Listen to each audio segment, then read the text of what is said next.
At 69 years old, I thought I knew everything about my husband of 27 years. I was wrong.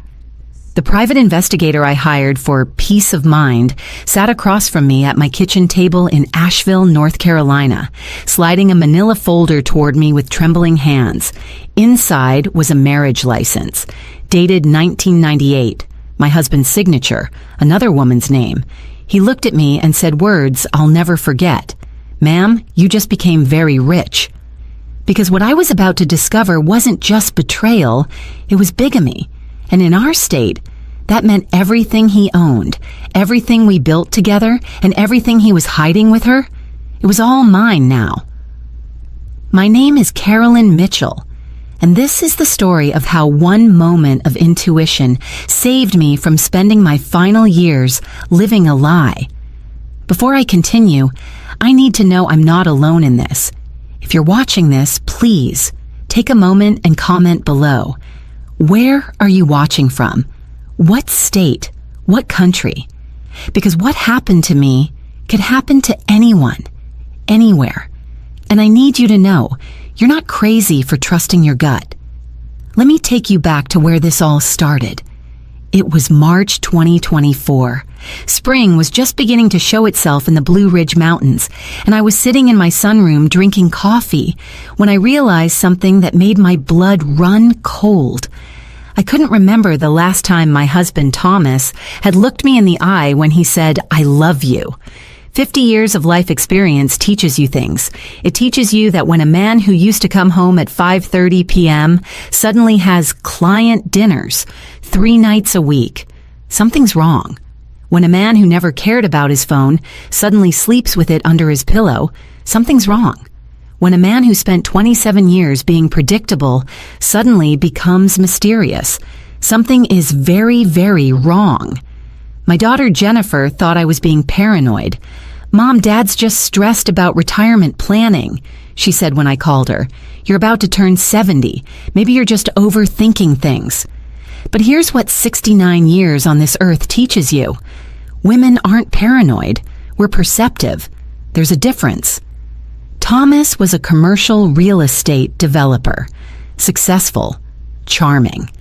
The kind of man who could sell ice to an Eskimo, as they say.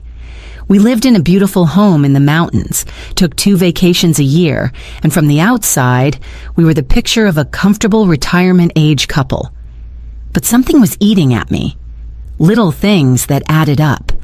The way he'd close his laptop when I walked into the room, the weekend property inspections that seemed to take longer and longer, the fact that our joint bank account showed regular withdrawals I couldn't quite place.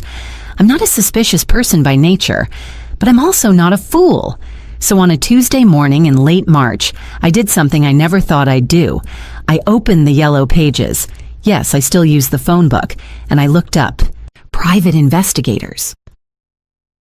His name was Frank Delgado, and his office was above an insurance agency downtown. Not fancy, not flashy, just a plain door with frosted glass and his name painted in block letters. I almost turned around 3 times before I knocked. "Come in," a voice called. Frank Delgado was not what I expected. Maybe mid-50s, gray at the temples, wearing reading glasses and a rumpled button-down shirt. He looked like somebody's uncle. Not a private investigator. Somehow, that made me feel better. "Mrs. Mitchell?" He stood up, extending his hand. "Please, sit down. Would you like some coffee?" "No, thank you."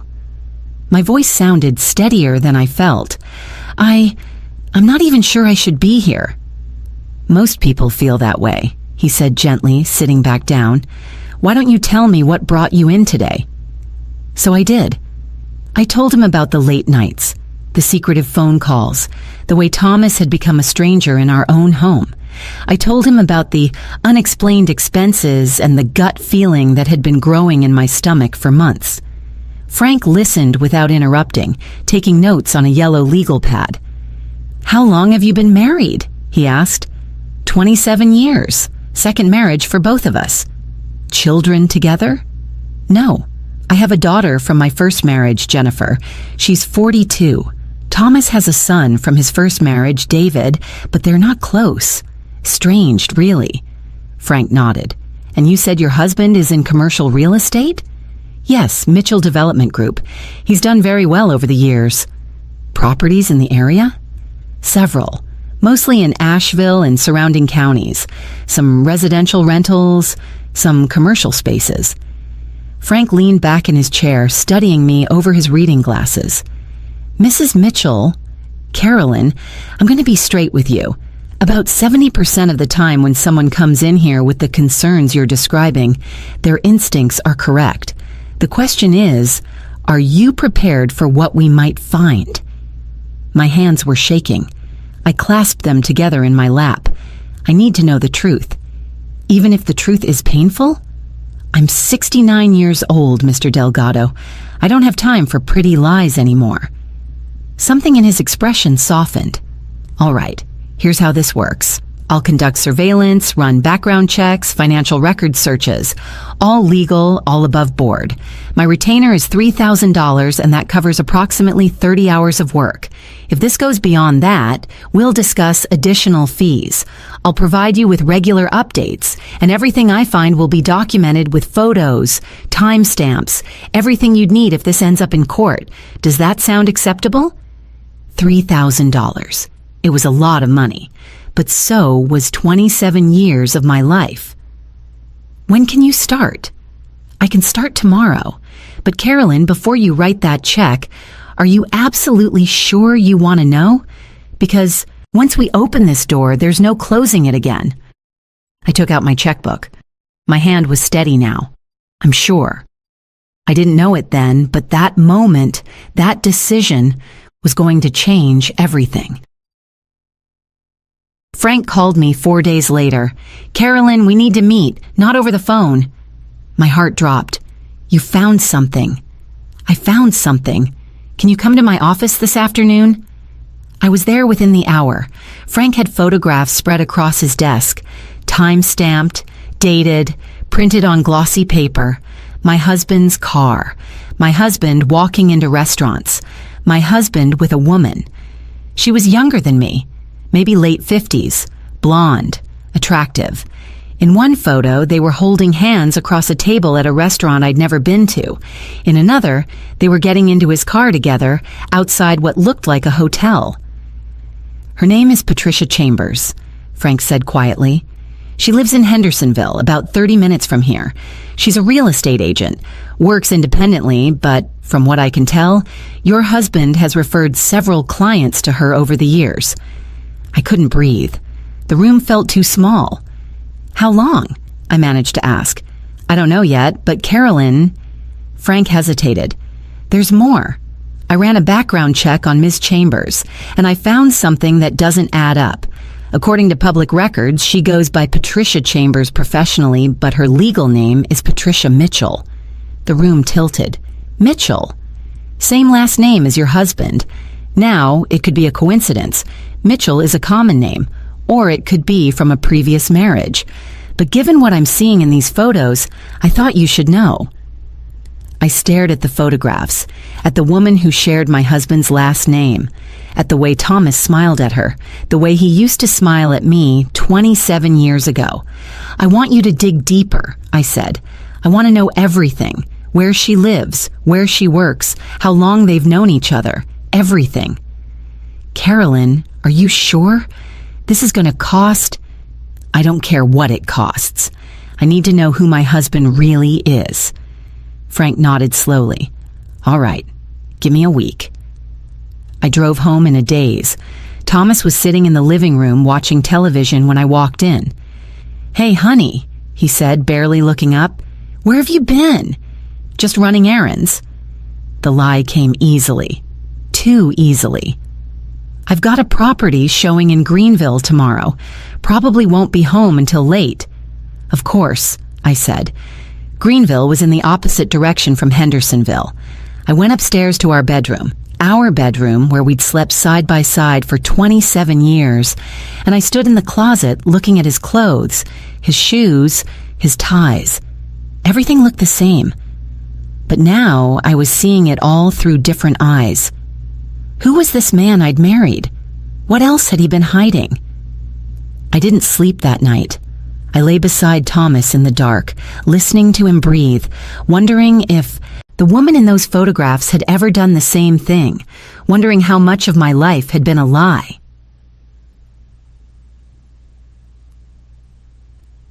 When Frank called 8 days later, his voice was different, tense, urgent. "Carolyn, I need you to come to my office right now, and you might want to bring someone with you, a friend, your daughter, someone." "Why? What did you find?" "Not over the phone. Please, just come." I called Jennifer. She was working in Charlotte, 2 hours away, but something in my voice must have frightened her, because she said she'd get in the car immediately. I got to Frank's office first. He had 2 folders on his desk now, both thick with papers. "Sit down," he said. He wasn't making eye contact. "Just tell me, is he having an affair?" "Carolyn..." Frank took off his glasses and rubbed his eyes. "It's so much worse than an affair." The door opened. Jennifer rushed in, still wearing her work clothes, her face pale. "Mom, what's going on?" Frank waited until we were both seated. Then he opened the first folder. "Patricia Chambers is not your husband's mistress," he said quietly. "She's his wife." The words didn't make sense. "I'm his wife. You're both his wife." Frank slid a document across the desk. "This is a marriage license. Thomas Mitchell and Patricia Ann Chambers, dated June 14th, 1998, registered in Henderson County, North Carolina." I stared at the paper. Thomas's signature clear as day, a woman's signature beside it. A date that was 3 years before he married me. "That's impossible," Jennifer whispered. "They got married in 2001. I was at the wedding." "Your mother got married in 2001, Frank said gently. "But Thomas was already married. He never divorced Patricia, which means his marriage to your mother was never legal. Carolyn, your husband is a bigamist." The room was spinning. 27 years of marriage that wasn't real. "There's more," Frank said. He opened the second folder. "I did a deep dive into property records.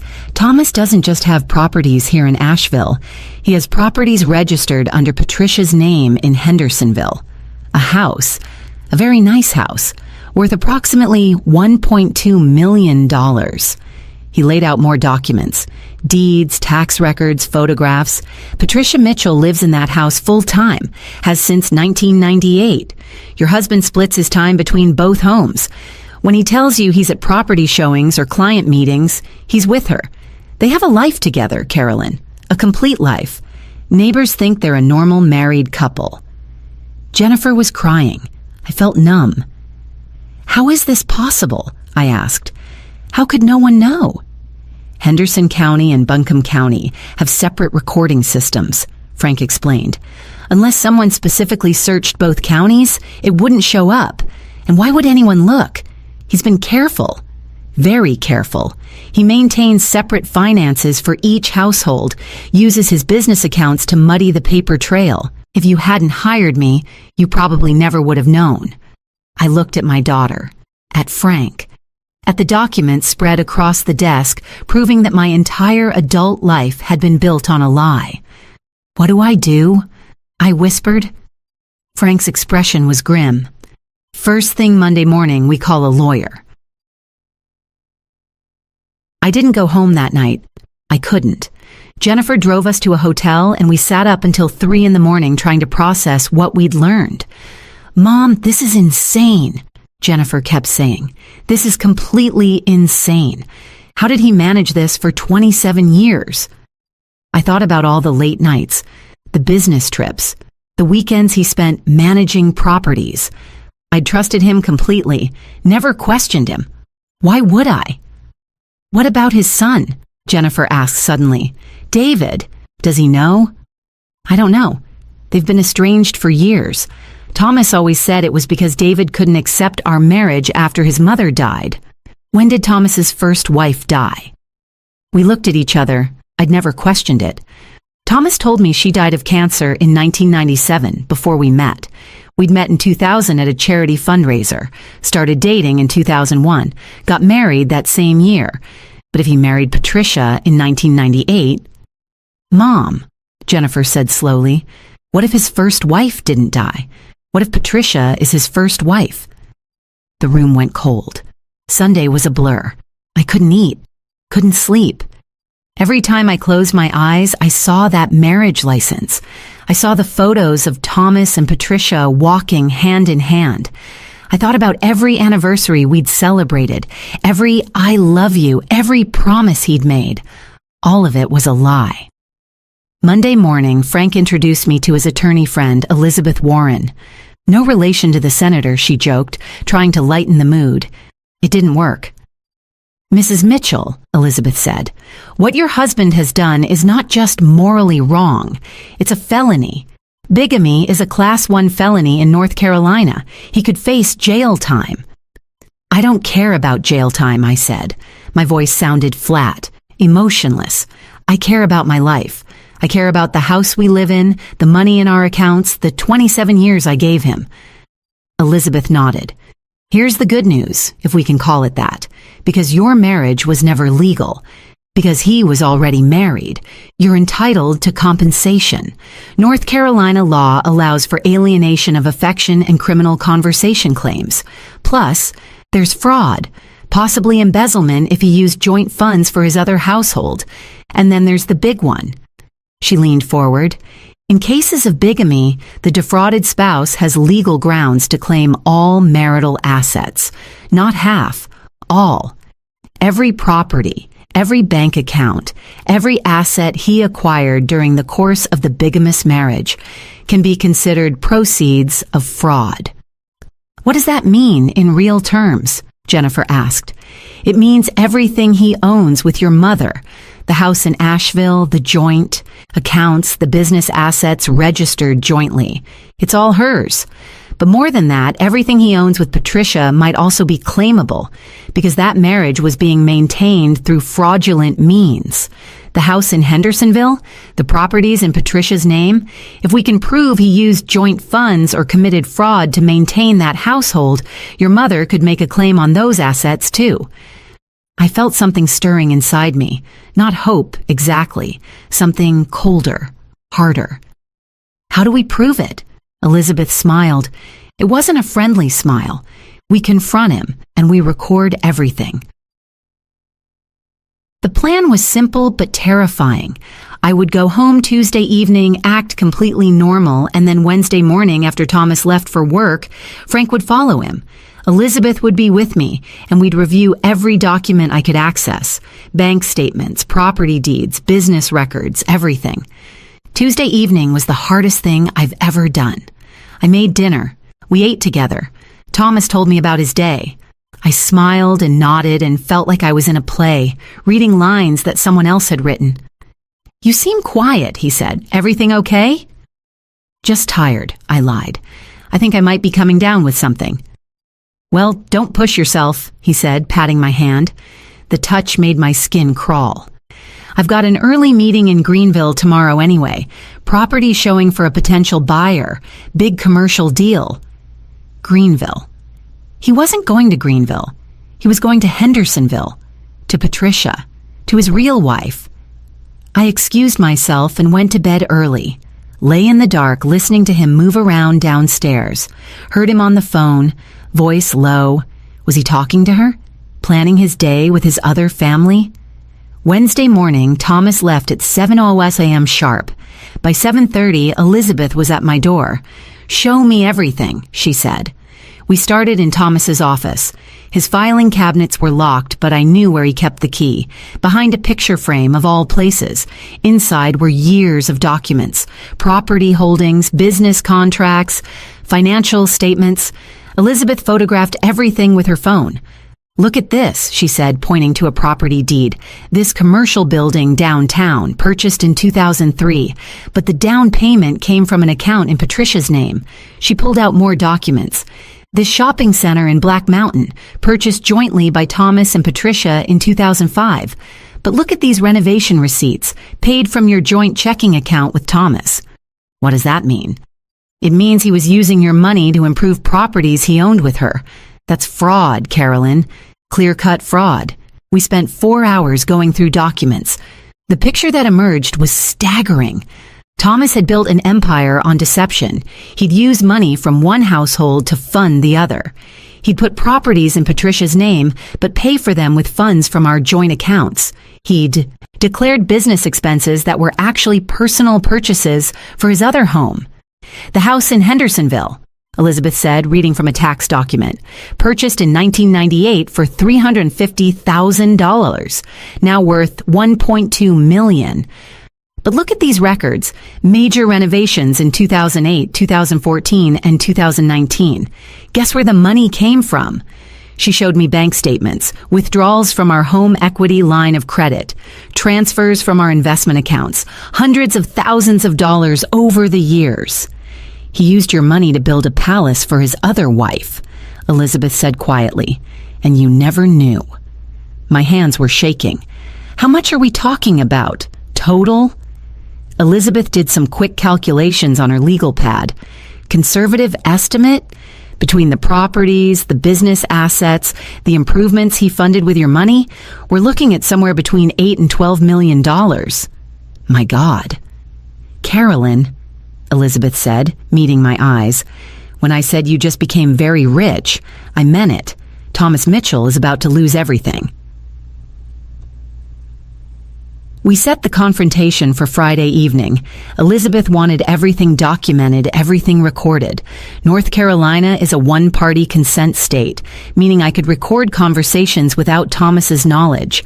I wore a wire, like something out of a movie, except this was my real life, my real marriage, my real heartbreak.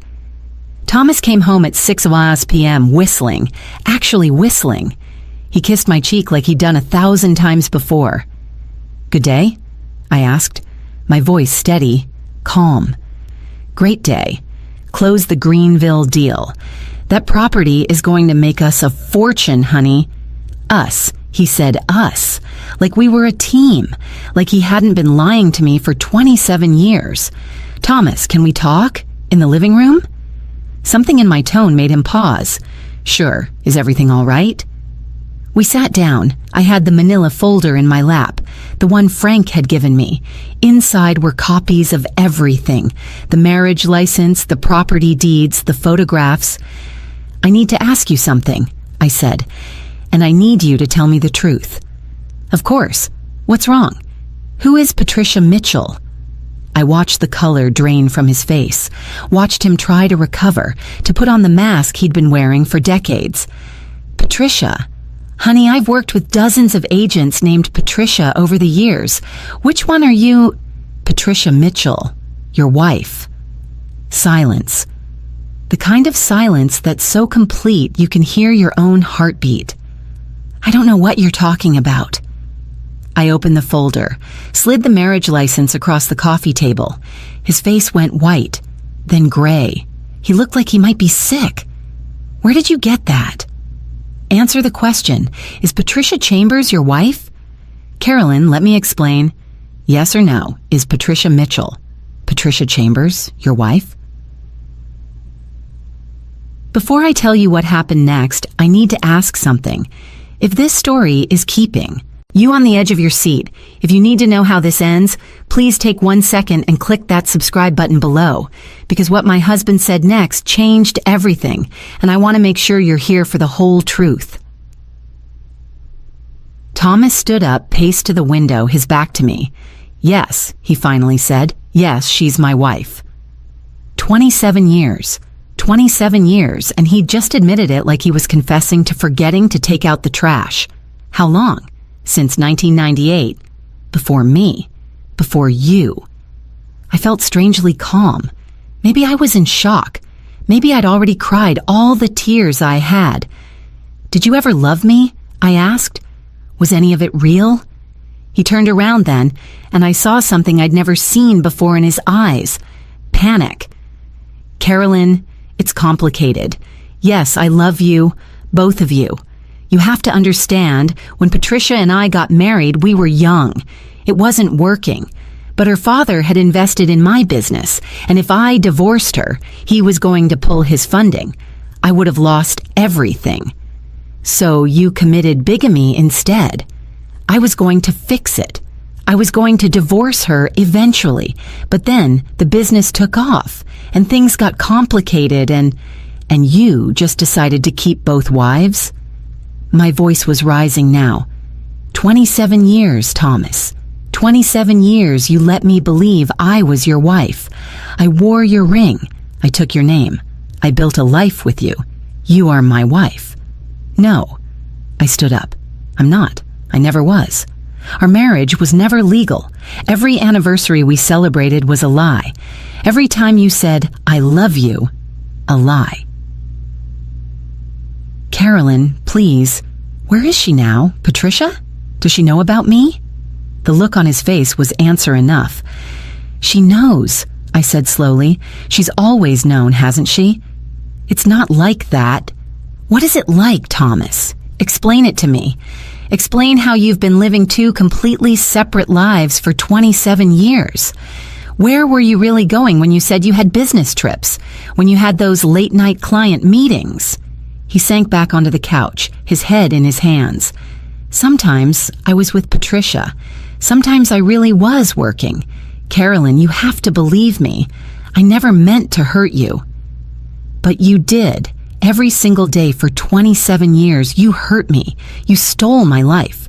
I gave you a good life, a beautiful home, financial security, with money that wasn't even yours to give. I threw the property records at him. You used our joint funds to pay for her house. Our money, Thomas. You stole from me to support your other family. He picked up the documents, scanning them, his face going from white to red. Who gave you these? That doesn't matter. What matters is that I know everything now. I know about the house in Hendersonville. I know about the properties in her name. I know about every lie, every deception, every dollar you stole from me. I didn't steal. Yes, you did. I was shouting now, years of trust and love turning into rage. You committed fraud, Thomas. You committed bigamy. You're a criminal. He stood up, and for the first time in 27 years, I was afraid of him. You need to calm down, he said, his voice low and dangerous. You're upset. You're not thinking clearly. I'm thinking clearly for the first time in decades. If you go public with this, if you go to the police, you'll destroy everything. The business, both houses, my reputation. Your reputation? I couldn't believe what I was hearing. Your reputation. Thomas, you're a bigamist. You've been committing a felony for 27 years. You've defrauded me out of millions of dollars. And you're worried about your reputation. I'm worried about you, he shouted. If this comes out, you'll be humiliated. Everyone will know. Your friends, your family, Jennifer. Jennifer already knows. My lawyer knows. My private investigator knows. And soon everyone else will know too. His face went pale again. Lawyer? I pulled out my phone, made a show of checking the time. She should be serving Patricia with papers right about now, actually. What did you do? What I should have done the first time I suspected something was wrong. I protected myself. Thomas lunged for me, grabbed my arm. You can't do this. Carolyn, please, we can work this out. We can keep this quiet. I'll divorce Patricia. I'll make it right. Let go of me. We can fix this. Just don't go to the police. Please, I'm begging you. Let go of me or I'm calling 911. He released my arm like I'd burned him. It's over, Thomas. The lies, the double life, all of it. Over. You're making a mistake. No, I said quietly. I made a mistake 27 years ago when I said I do to a man who was already married. But I'm fixing that mistake now. The legal proceedings moved faster than I expected. Thomas was arrested on bigamy charges the following Monday. The look on his face when the police showed up at his office, I wasn't there to see it, but Jennifer was, and she said he finally looked like what he was, a man whose lies had caught up with him.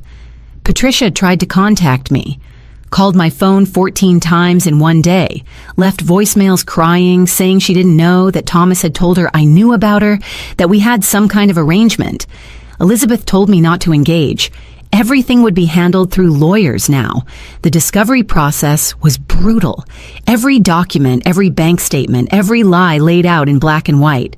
The prosecutors built their case with precision. Thomas had been using business accounts to fund both households. He'd committed wire fraud, tax fraud, identity fraud. The bigamy was just the beginning. Elizabeth filed civil suits on my behalf. Fraud, intentional infliction of emotional distress, conversion of funds. The numbers kept getting bigger. The house in Asheville is worth $2.1 million, Elizabeth explained at one of our many meetings. Fully paid off. And since your marriage was never legal, you can claim sole ownership. The business assets are more complicated, but we're estimating your share at around $4 million. Then there's the house in Hendersonville. Because Thomas used your funds for the down payment and renovations. You have a legitimate claim there too. Patricia is fighting it. But the paper trail is clear. What about Patricia? I asked. Does she get anything? Elizabeth's smile was sharp. Patricia was complicit in the fraud. She knew you existed. She knew Thomas was committing bigamy. She benefited financially from funds that were stolen from you. She's lucky if she walks away with the clothes on her back. The trial lasted 3 weeks. I had to testify. Had to sit in that courtroom and tell our story, my story, to a room full of strangers. Had to look at Thomas in his expensive suit, his lawyer whispering in his ear, and remember all the years I'd loved him. His defense was that he'd meant to divorce Patricia, but life got complicated. That he'd loved both of us. That he'd provided well for both households and no one had suffered financially. The prosecutor tore him apart. Mr. Mitchell, isn't it true that you used Mrs. Mitchell's money from joint accounts she contributed to purchase property in Ms. Chambers' name? It wasn't like that. Yes or no, Mr. Mitchell? Yes, but... And isn't it true that you claimed tax deductions for home office expenses on the Hendersonville property, which you told the IRS was your primary residence, while simultaneously living in Asheville and claiming that property as your primary residence on different tax forms? I can explain. Please do explain how you managed to have 2 primary residences at the same time. The jury deliberated for 6 hours, guilty on all counts, bigamy, fraud, wire fraud, tax evasion. The judge sentenced him to 7 years in federal prison, ordered him to pay restitution, ordered the forfeiture of assets, and then came the civil judgment. Elizabeth stood in my living room now, legally mine, with the final settlement papers. Carolyn, you need to sit down. The total came to $11.7 million. The Asheville house, the Hendersonville house, 3 commercial properties, Thomas's share of the business, investment accounts, retirement funds, everything. Patricia got nothing. The court ruled she'd been complicit in the fraud. Thomas's son, David, who I finally tracked down, had been estranged from his father for 15 years. Turned out he'd known about both marriages and wanted nothing to do with either of us. Jennifer helped me through those first few months. The shock, the grief, the strange feeling of being free and wealthy and utterly betrayed all at once. "Mom," she said one evening, sitting with me on the deck of my mountain home, "what are you going to do now?" I looked out at the Blue Ridge Mountains, at the view I'd loved for 27 years without really seeing it. "Live," I said simply. "Really live." And I have. I sold the Hendersonville house. Couldn't stand the thought of keeping anything that had been Patricia's. Donated a portion of the settlement to organizations that help women escape fraudulent relationships. Set up a trust fund for Jennifer and her kids. The private investigator fee of $3,000 was the best money I ever spent.